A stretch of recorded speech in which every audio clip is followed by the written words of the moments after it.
भारत आणि पाकिस्तान या दोन्ही देशांमध्ये सध्या तणावाचं वातावरण आहे। या पार्श्वभूमीवर पाकिस्तानला लागून असलेल्या भारतातील राज्यांना सर्वाधिक धोका आहे।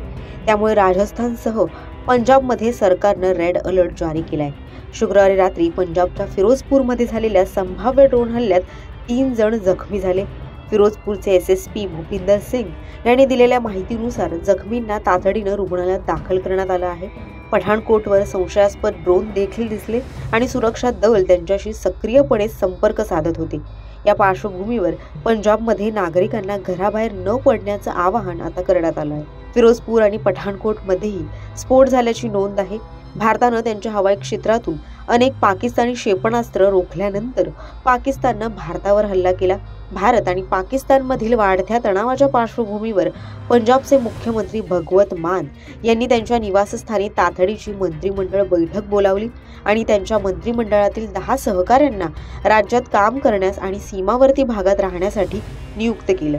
तसंच जनतेच्या संपर्कात राहण्याचेही आदेश सरकारनं नेत्यांना दिले आहेत। अधिकाऱ्यांनी शुक्रवारी मोहाली आणि पंचकुलासह चंदीगड विमानतळाभोवतीच्या भागात तातडीनं इशारा जारी केला आहे। यामध्ये रहिवाशांना संभाव्य हवाई हल्ल्याचा इशारा देण्यात आला आहे। नागरिकांना घरातच राहण्याचा आणि खिडक्या किंवा दाराजवळ उभं न राहण्याचा सल्ला देण्यात आलाय।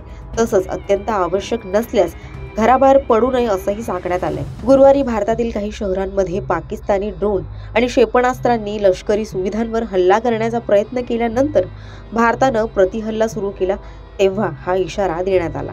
दरम्यान अमृतसर आणि फिरोजपूरमध्ये देखील रेड अलर्ट जारी करण्यात आला आहे। अमृतसरचे जिल्हा आयुक्त यांनी शहरात रेड अलर्ट जारी केला आहे। तुम्हाला थोड्याच वेळात सायरनचे आवाज येऊ लागतील। आपण रेड अलर्टवर आहोत। मी विनंती करतो की तुम्ही घरातच राहा, खिडक्यांजवळही उभं राहू नका। परिस्थिती पूर्ववत झाल्यानंतर आम्ही याबाबत तुम्हाला कळवू, त्यामुळे कृपया शांत राहा आणि घाबरू नका असं आवाहन जिल्हा आयुक्तांकडून करण्यात आलंय। तसंच फिरोजपूरमध्येही उपायुक्त दीप शिखा शर्मा यांनी नागरिकांना घरातच थांबण्याचं आवाहन केलंय। थोड्याच वेळात सायरनचा आवाज येऊ लागेल, त्यामुळे नागरिकांनी घरातच थांबावं। प्रशासनाकडून घराबाहेर पडण्याबाबत हिरवा कंदील मिळत नाही तोवर नागरिकांनी घराबाहेर पडू नये अशा सूचनाही त्यांनी केल्या आहेत। त्यामुळे पाकिस्तानच्या कुरापतींना भारताकडून दिलं जाणारं चोख उत्तर यावरच्या प्रत्येक अपडेट्स आम्ही लोकसत्ताच्या माध्यमातून तुमच्यापर्यंत पोहोचवू। त्यासाठी लोकसत्ताच्या YouTube चॅनेलला सबस्क्राईब करा आणि पाहत रहा लोकसत्ता लाईव्ह।